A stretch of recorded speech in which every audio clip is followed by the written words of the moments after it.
All right. So, first, thank you for joining me today. And the first thing is, of course, we're gonna talk about ghostwriting and what's ghostwriting. But the first thing that I would like to start with is to tell you a bit about myself. For those who don't know, I'm a Jordanian American author and journalist with over 2 decades of experience, been published in the Washington Post, Nature magazine, Al Jazeera, and others. I appeared on several TV programs, including CNN, Larry King, PBS Foreign Exchange, and others. I published a novel. They called me Wyatt. Another short stories. One of them won an award. And I have a master's degree in international journalism from the City University of London in the United Kingdom. All right. So I guess the first thing I'd like to start with is where are you joining from? So if you can tell us in the chat where you joining from, that would be great. So who's here? Jim? Let's see if I can I'm see the in Armenia, chat. New York, Okay. 80 miles due north of Manhattan. All right. Okay. Sounds good. All Where right. are you? Where are you, by the way, Natasha? I am in Rockville, Maryland. Okay. So Rockville, Maryland. Yeah, so like around 12 miles away from Washington, D.C. Right. Yes. No, I think I've even passed through there because the name is familiar to me. Right. Yeah. My daughter went to GW for both of her degrees. Oh, okay. Oh, yeah, that's very close. Okay. So just to define what is ghostwriting, it's actually the practice of writing on behalf of someone else who is credited as the author. I mean, that's just a simple definition of ghostwriting. And there are different types of ghostwriting. There is the nonfiction, there is fiction, and there is business ghostwriting. And I have someone here. Hi, Emma.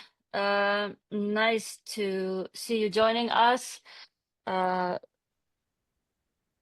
uh, so we're just talking about. Hi, Emma. Can you see us? Okay. So, anyways, so we were just talking about the types of ghostwriting. We have nonfiction, fiction, and business ghostwriting. And then we also have online ghostwriting and social media ghostwriting. So you're gonna probably ask me, what's the difference between these categories? So this, like, I divided these categories based on my experience and based on years of working in the business. I mean, you can disagree with me on how we divide the categories, but of course that's up for debate. So nonfiction ghostwriting, it is the practice of writing a book or other written work on behalf of someone else. An example of this can be memoirs, autobiographies, which are big categories in the nonfiction ghostwriting world. All right, can you still see my screen? Yep. All right. So, and now let's just keep talking here.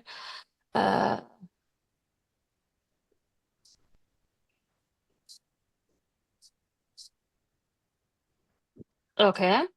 And so nonfiction ghostwriting, it's the practice of writing a book or other written work on behalf of someone else. It can be memoirs, autobiographies, where actually there are one of the biggest categories in nonfiction ghostwriting. So I'll give you an example. I assume everyone knows the guy on the right. He is Prince Harry, and Prince Harry wrote his memoir, which was a big hit. And actually, he didn't write it himself. He hired one of the top ghostwriters in the industry, and his name is J.R. Moringer. And it's reported that he have earned 7 figures for writing this memoir. So as you can see, ghostwriting is an extremely profitable or lucrative business to be in. So what is fiction ghostwriting? Because we just talked about nonfiction ghostwriting, and it involves a writer who creates a narrative, story, or a novel on behalf of another person. So one example is this guy here. If you've heard of the series of book by V.C. Andrews, starting with Flowers in the Attic and others, you can see that the guy who wrote for V.C. Andrews is a guy called Andrew Niederman. So actually, V.C. Andrews did not write this book, which is interesting. All right. All right. It says the sharing is paused. Okay. Can you still see the screen or no? Because it's saying Yep. sharing is. Oh, yes. Are you? Okay. Because saying okay. We see Can you see? Niederman is on screen. Okay. Can you see now the business ghost writing or not yet? No, not yet. Okay. So all right. Let's go back here. All right. So can you see it now? Yes. Okay, so business ghostwriting. So business ghostwriting is I think Jim and I have been talking about it, which is where you actually write text for professionals like articles, speeches, reports, and white papers. And Jim here mentioned that he's been writing speeches, ghostwriting speeches. So that's one example that Jim is already doing, which is business ghostwriting. All right. And then we have the online ghostwriting. So the online ghostwriting, which is, I do a lot of this, which is you write blog posts, articles, and newsletters or marketing materials. So for me, from my experience, mostly I've been doing a lot of newsletter ghostwriting, which is still an untapped market, still an untapped niche, and very people are doing that. So if you want to jump on it, this is the time to do it. All right. Okay. So social media ghostwriting. Another thing that started coming up, I've seen a lot of it, which is you actually write social media posts for celebrities or politicians. So for example, for Emma or for Jim, I can tell you, hey guys, you're very busy. Let me write all your LinkedIn posts daily or your Twitter posts. So that's another skill that you can develop, and this is another service that you can sell. Okay. So you might ask me, Natasha, but how did you get into this ghostwriting business? You know, you've been working as a journalist, you have a podcast. How did you get here? Honestly, you know, like they say, life has weird way of opening doors, and I just got an email from few years ago, almost 3 years ago, or actually almost four. I got an email from a company called Storytellers, and you can see the exchange of email here, and his profile on LinkedIn. And when he contacted me, I didn't have any experience in ghostwriting. I was just a writer. And he said, we match writers with people who want to write their memoir. Are you interested in working with us? 4 years later, I'm still working with them as on a freelance basis. So they're one of my biggest clients. So I started with and interesting, they like to match you with your background. And because I was born in the Middle East and I speak Arabic, my first client that they matched me with was an Arab American businessman in the DC area. So I went to his house, and now I'm working on a memoir of a Saudi entrepreneur, and then potentially another Egyptian politician. So these are some of the clients that they match me with, which has been an amazing experience. All right, so then that was my nonfiction, which is the memoir. So I also do fiction ghostwriting client. And then how did I stumble into that? through Facebook. Someone recommended me, and then if you can see, this is through Facebook Messenger, and I'm showing the receipts to know that I'm actually in the weeds. I'm walking the walk. I am. I'm still in, doing the work. I'm getting the leads and all of that. So for example, I got this, and this person was writing a sci-fi book. He asked me to write few chapters for him. He hired a number of writers, and at work, I had a good experience, very nice clients, and this is something I can add to my portfolio that I can actually do. I can ghostwrite fiction as well. All right. So remember we talked about online writing clients, and this one is a company in Jordan called Wishbox Media. They focus on creating like the media development, creating media packages and others. They're based in Amman, Jordan. And they contacted me, say, hey, can you ghostwrite our newsletter? And so that's like one of my newsletter ghostwriting clients. So I said yes, and they're still my client until now. In fact, I have a deadline tomorrow that I have to work on for them.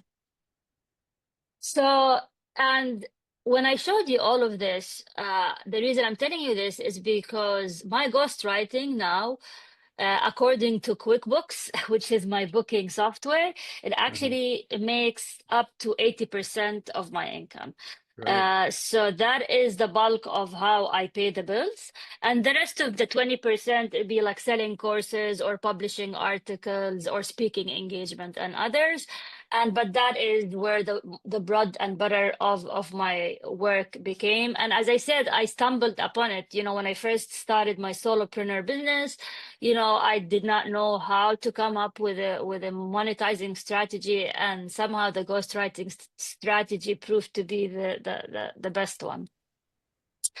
Okay, so I'm gonna talk now about market demand. So usually you tell you is the what is the market fit for your product or for your service? So if we look at some stats that I gathered, so we realize that the demand for ghostwriting is on a significant rise, and it's expected to grow at a compound annual growth rate of 6.8% from 2023 to 2030. And you might ask why, and the reason is many factors. One of them is people want to enhance their brand identity. They want to have their online presence. They want to tell their stories. Because now everyone is telling you content is king. Tell your story, tell your story. And so that's one. And then another interesting factor is that the largest market is North America, and they have around 38% they will have 38% of the global market share by 2027. So this is a hot business. So if you want to make income from your writing, this is the place to be. So if you're convinced it's the ghostwriting is the bee's knees, you might ask me, okay, Natasha, you convinced me. What shall I do? How can I get started? How do I get clients? It's all nice and good, but how do I actually do it? Okay. So I would say this is probably maybe basic for some, but you have to set the foundation. And the foundation is to set your online client and to let your potential clients know that you are in the ghostwriting business. So for me, as soon as I started doing that, I even changed my LinkedIn profile and my LinkedIn banner, and I added the word ghostwriter. And so everyone who would go to LinkedIn, they know I actually do ghostwriting. So that's one way of doing it, is focus on online your brand identity. And of course, marketing, as we all know, is you might not like it. You don't want to might sound like a salesperson. Not you, Jim. I know you you're a salesman, but some people, especially writers, they don't like to be in that business. But if you really want to make it, you have to get over whatever fear or imposter syndrome and do it. Um, So I'm going to talk about, there's two different aspects of it. There's inbound marketing strategies and outbound marketing strategies. So the inbound marketing strategy is when clients reach out to you.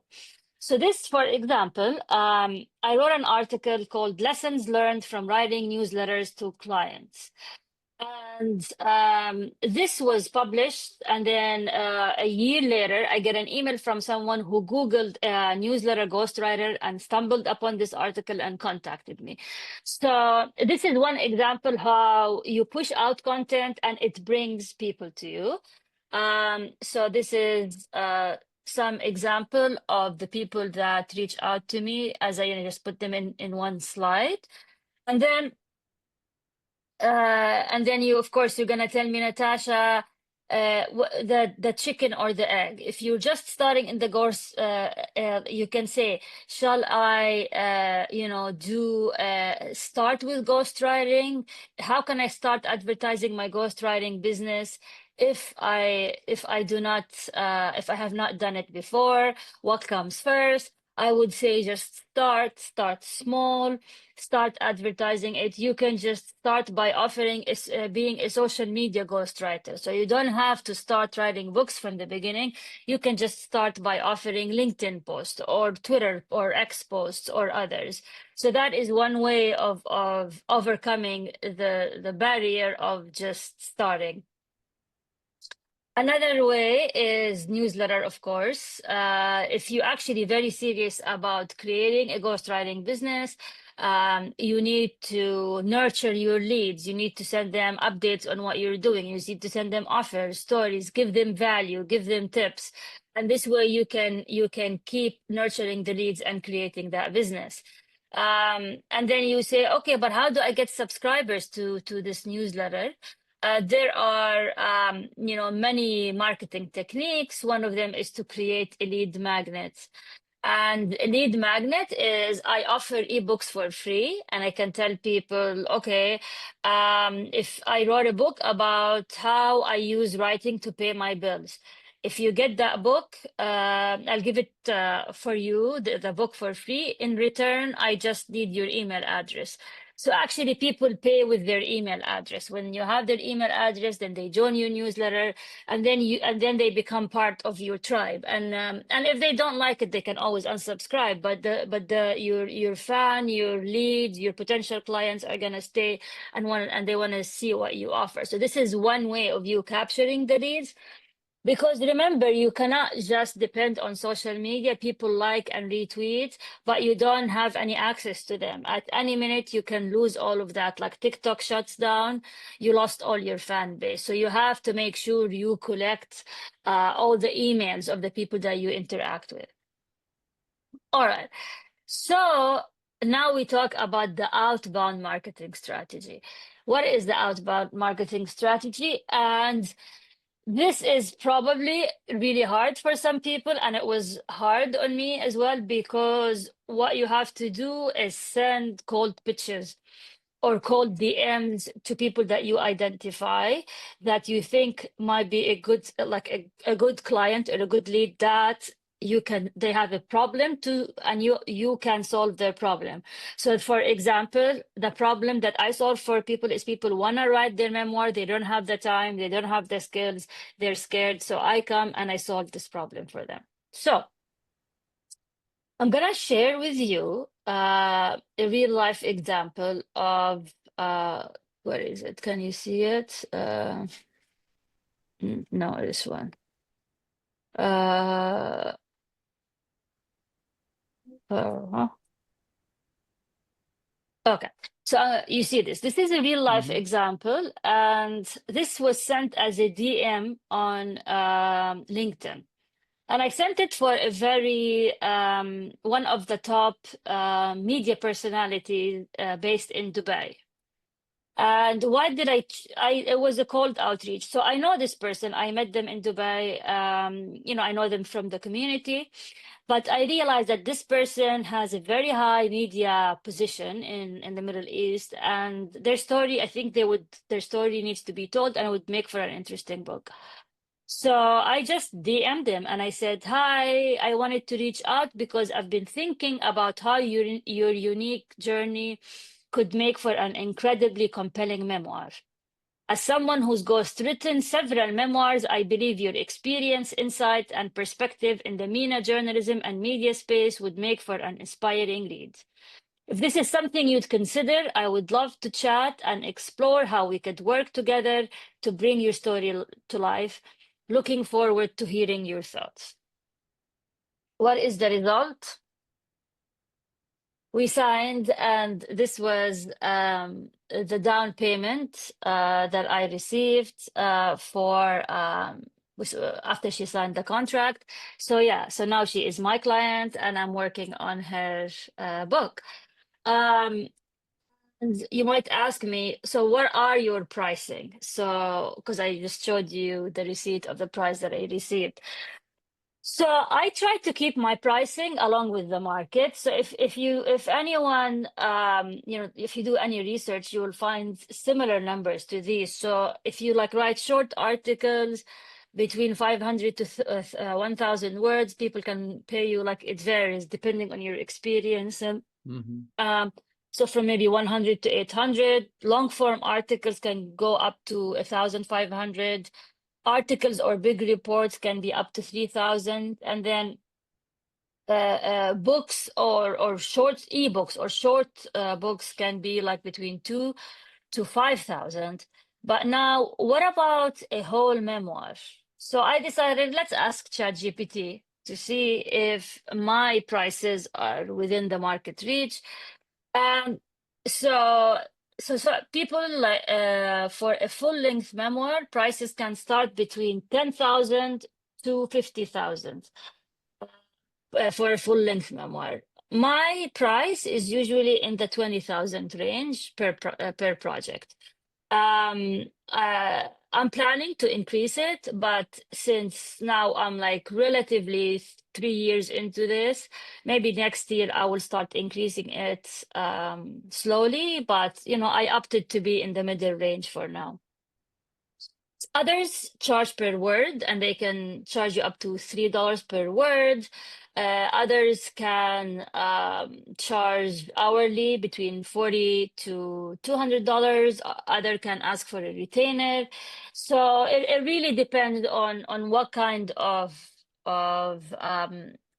negotiation skills you have and what kind of product or package you offer. For example, the offer that is saying 20,000 does not include self-publishing costs. Some of them was like, okay, can you help me self-publish it? Can you put it on Amazon KDP? So that's another cost that I can add on. All right. One thing, of course, is I want to share with you the importance, and this is, of course, goes without saying, that delivering exceptional value has to be your number one priority, because remember, you're going to get referral, you're going to get better at, and I just want to, so you have to make sure that you have the highest quality when you give your all ghostwriting work, and you have to make sure you have clear communications. And I have a lot of more material about, I will talk about it later, about the interview skills and how you actually do the ghostwriting.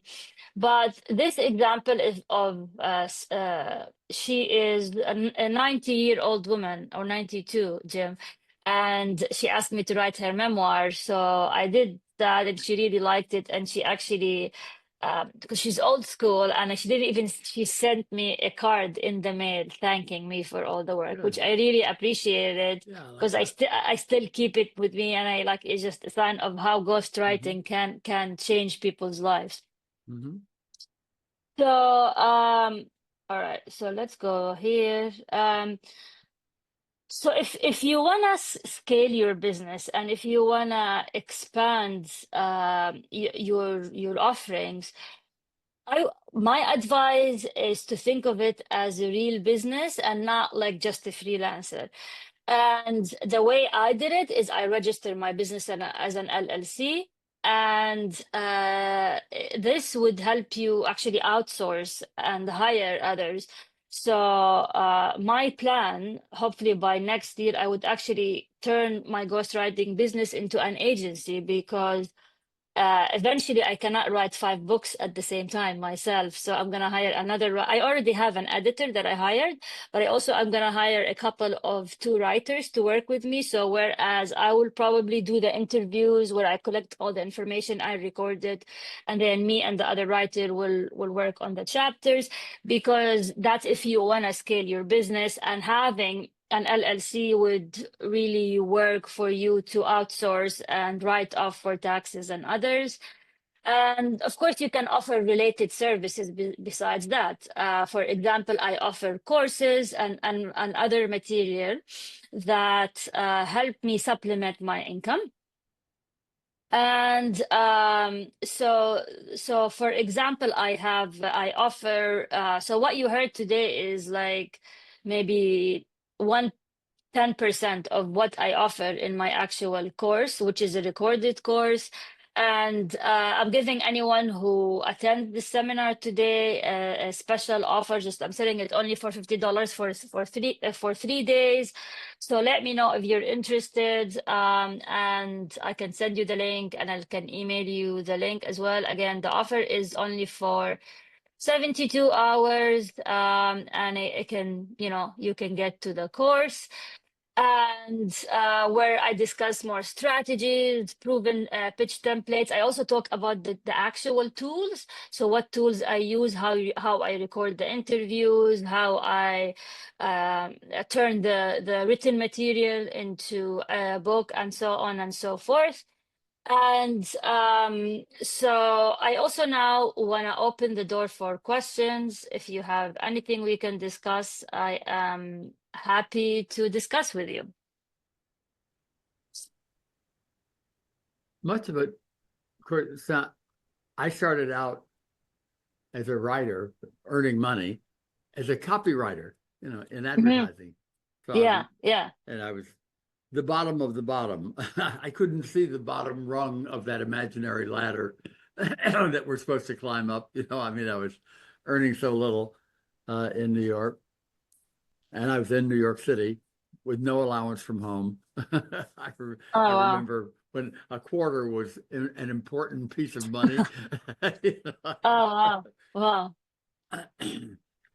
But it was wonderful training, because as a copywriter, were given an assignment and you had a deadline, and they were on different subjects. And I Yeah. learned one year I took a job. I was by then I was married and had 2 children, so working was very important. I had to bring in a living, support everybody. I took a job writing inorganic chemicals for an industrial agency, and I thought Okay. I was certainly not my specialty. Yeah.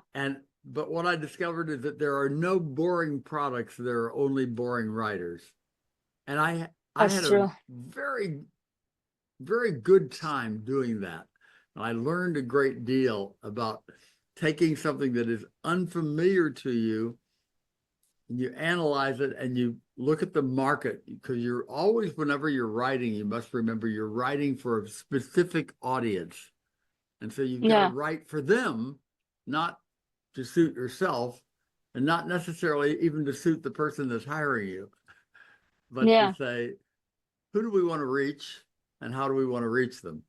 You know, Yeah. I learned a Yeah. great deal doing that, and I ended up in advertising as a corner office creative director, in charge of all the writers and art directors and TV producers, because I knew that difference between who are we reaching and how are we doing it. Yeah. Um, so this is it's very interesting. I would wondering how the difference between saying to somebody, I'm a writer, you can hire me as a freelance writer, or using the word, I'm a ghostwriter. Ghostwriting, Mm. I realize if there's a published piece with your name on it, but you don't want to write it, that's ghostwriting. And in advertising, of course, there was no names at all. I was just a cog in a machine Yeah, But yeah. some of it was national stuff, you know. Yeah, yeah. So it would Well, be interesting to me. I think one of the difference that it's interesting that you mentioned that, but one of the main difference when it comes to ghostwriting, especially when it comes to writing memoir, is you Mm, have to be in the head of the person that you're writing about. So, for example, most of the memoirs that I write are first person point of view. right. So I really need to capture their voice. I really need to make sure, I'm yeah, impressed you can do that, because I would find writing a memoir. I think I would be better off. I think I'd be better off if the client would say, "Okay, I want to write a nonfiction book about how to be a good parent, how to live a healthy life, whatever the hell it is, yeah, about a subject like that." Or I want to write a fiction novel about the girl from nowhere who comes to New York and becomes a hot number, and yeah, but to yeah, write a memoir, I that would be it could be very hard, because a memoir is you, the individual, talking to the world about, this is who I am. This is, yeah, yeah. I And you know what the trick to it? It's the art of the interview. Is how yeah, the you interview. interview the person, because they're gonna speak in their own language, and Mm, most of the book is gonna be their words. And to get the best words out of them, and you record these words, is right.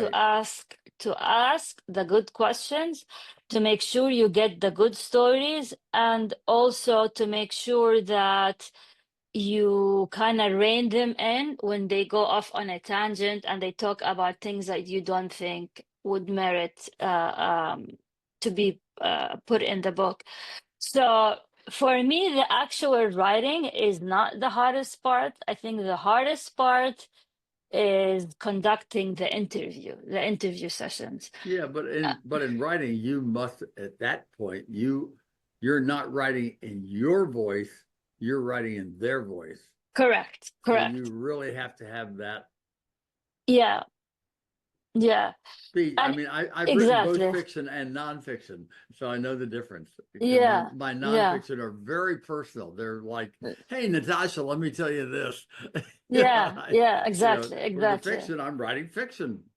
Yeah, In fiction, you yeah, become that person. You wear their clothes. You talk their yeah, language. You know. yeah, yeah.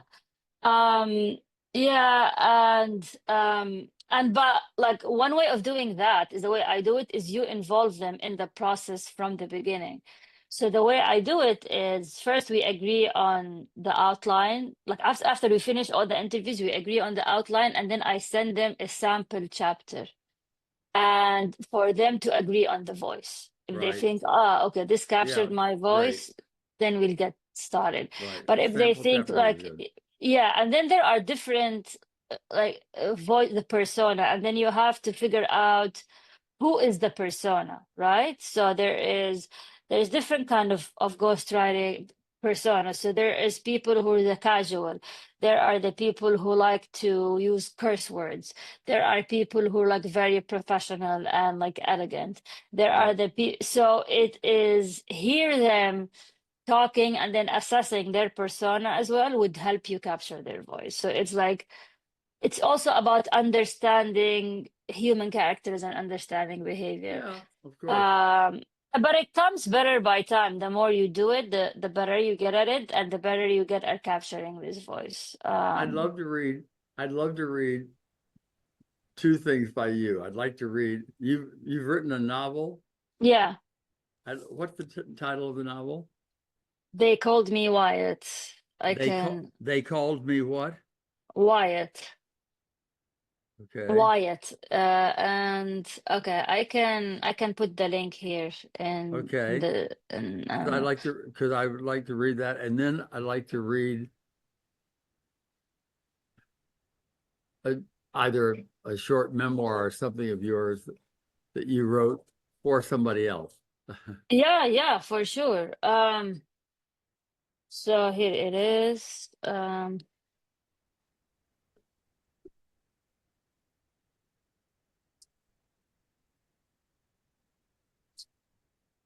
Okay, so most of the memoirs that I wrote, they were called legacy memoirs. And legacy memoirs are the memoirs where people just write them for their grandkids, for their employees, and other like that. Yeah, okay. But the two ones that I'm writing now, they're gonna be published, so they're still not published yet. The others, like they're kind of private legacy memoirs. Yeah, okay. So, anyone has any other questions? Jim? Or I don't know who's here. Is that Emma? But if do you have any other questions about the methodology, about the rating, how to get clients, how to get started? What do you think, Jim, was the thing that resonated with you the most during this webinar? Well, I think it's good I like the way you talk about it being that you're really writing nonfiction or fiction or business or online or social media, that there are really 5 areas. Categories. Those are big areas for writing. I mean, what you're saying is that there's many opportunities out there for writing, which I know there are. And there are a lot of, and by the way, folks, there are a lot of different pay scales for writing. People will either say, well, I mean, you can dash this off for X amount of money. And I have said, no, I can't. I really can't. That my time is money also. So, you want to hire me, you pay me. Yeah, I know. Well, it depends on your level of experience. Usually younger authors, and I was in this category, they would just do work for free because they just wanted to have the experience. Yeah, but not anymore. I mean, now my time is pretty valuable, and like I have 25 years of experience, so I don't kind of shortchange myself, not anymore. But that really comes with time and experience, and when you are in the position to say no and really pick the best clients. And in case if you want to get more info, I have a whole recorded self-led course. I'm putting it in the chat. Oh, great. And as I said, just giving you a special offer, only $50, and it's a lifetime access. And it's recorded videos of me showing. We can get more in depth about it. So let me know. I also put it here in the chat for you if anyone interested. Okay. And that's not based on a time basis. No, anytime. Because I can't. You know me, my schedule. No, it's a lifetime access. It's just the offer is for 3 days. Yeah, because usually it sells for 75. Yeah. So I'm just giving. It's very sweet, and I'll certainly do it, Natasha, because I have respect for you and great affection for you, and I'm happy to do that. And I'm going to write you because I have an idea for a novel that you and I should write. Oh, sure. I will do it. Okay. Well, anything else you'd like to ask me? Anything you want to know more about the ghostwriting before we conclude? I'm gonna send you the slides and also a copy of the video for those who could not make it. Okay, love. All right. Thank you very much, everyone, for joining us. And hopefully, I'm gonna try to do one free webinar every month. But different topics. So let me know what topics you wanna know about. I might focus on the art of interview or maybe running a podcast. So I'm gonna be doing that every once in a while. So I will keep you posted. Okay, dear. Natasha, thanks. Thank you. Take care. Have a good week, darling. You too. Take care. Bye-bye. Bye.